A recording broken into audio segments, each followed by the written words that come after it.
Привет, друзья! Сегодня пришло время испытать таки этот реактивный велосипед.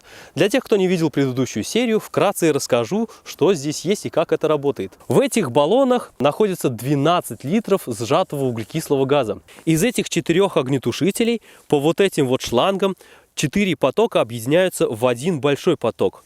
С помощью специального крана высокого давления общий поток открывается, и жидкий углекислый газ поступает в сверхзвуковое реактивное сопло.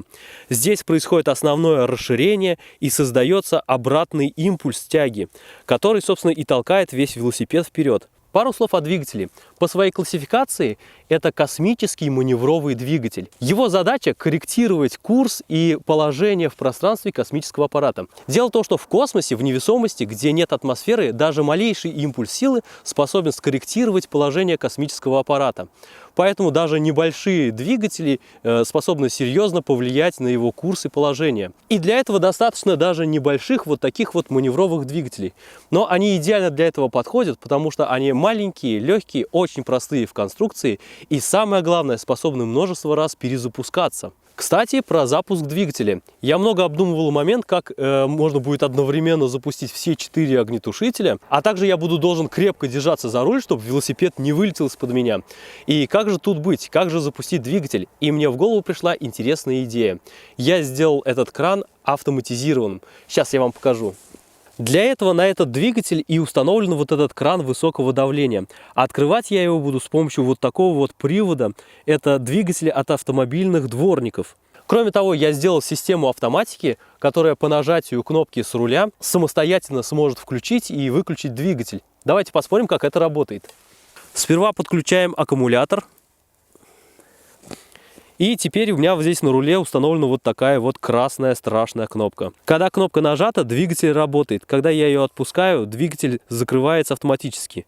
На случай, если я вдруг упаду с велосипеда или произойдет еще что-то, двигатель должен перекрыться автоматически.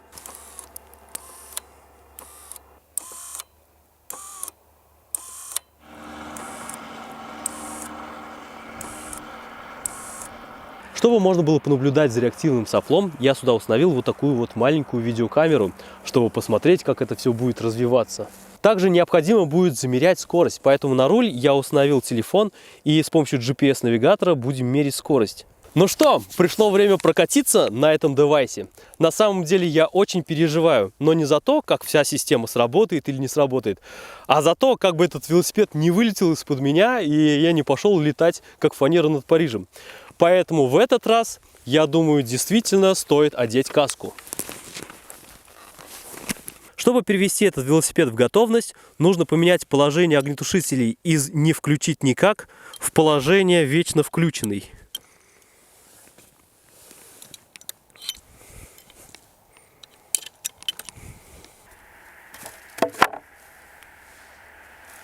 Ну что, поехали!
О, ребята, это вообще нечто. Такого ускорения я, по-моему, еще не испытывал. Это такой гипердрайв. И в отличие от мотоцикла, где нужно коробку передач переключать, прям все 6 секунд была ровная стабильная тяга. Это было такое ускорение классное. И, ребят, хочу сказать, сзади там такой волшебный звук, звук ракеты. Весь велосипед прям аж вот так вот дрожал от таких усилий. Это просто незабываемое впечатление.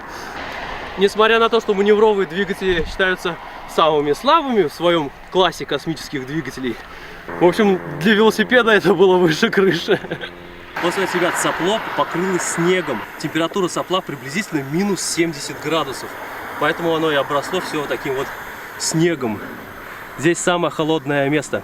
В общем, друзья, хочу сказать, это был классный проект. Мне он очень понравился. Я, по-моему, никогда еще так не веселился, так как было сейчас. 30 килограмм тяги – это серьезная моща. И несмотря на то, что двигатель работал всего лишь 6 секунд, я успел разогнаться с 25 км в час аж до 65 км в час. И это за 6 секунд. Ну что ж, друзья, эксперимент с реактивным велосипедом я считаю успешным. Все заработало и получилось с первого раза.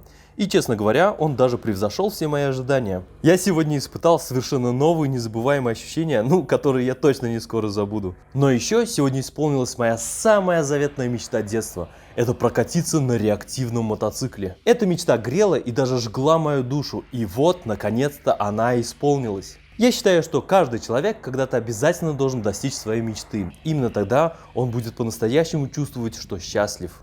Ну что ж, друзья, а на сегодня у меня все. До встречи в следующих сериях.